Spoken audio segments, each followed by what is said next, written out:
哇，好靚啊！呢、個門，歡迎回家，總裁。嗱，今日同大家睇一套承德大廈新興兒小書包嘅一套靚房。嗱，黃毛水準，哇，天花板，相當二排豪華。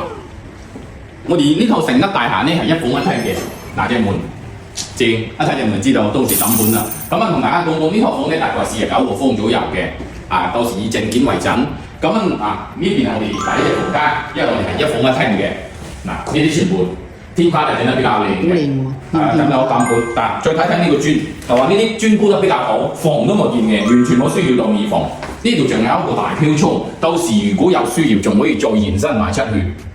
係嘛？呢度就係我哋外面嘅景色啦。但係大家睇一睇呢個陽台位置，哇！陽台仲正呢個門，撳門好快，最好入到嚟，諗住呢一度係人哋間房咁唔咁靚嘅。呢個門真係好防。小心。呢邊就係我哋嘅陽台嘅位置啦。到時呢，因為業主之前呢就攞嚟做辦公嘅，到時如果你有需要嘅話呢，就拆翻開呢度，光線好 OK 嘅，係嘛？嗱，再帶大家喺呢邊望一望出去，嗱外邊嘅景色就係咁樣啦。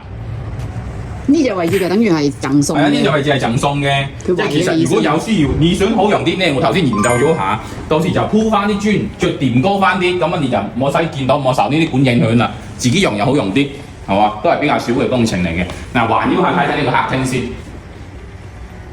客廳夠大闊嘅，好實用嘅。咁呢一邊呢，就係我哋嘅廚房位置啦。廚房位置大家睇一睇，完全冇需要點樣投入嘅。反正現時呢，咁業主就講咗啦，佢嘅票價發票價，即係入手無批價，就為咗29嘅。咁裝修規矩嘅話，就已經等於係送晒俾新業主噶啦。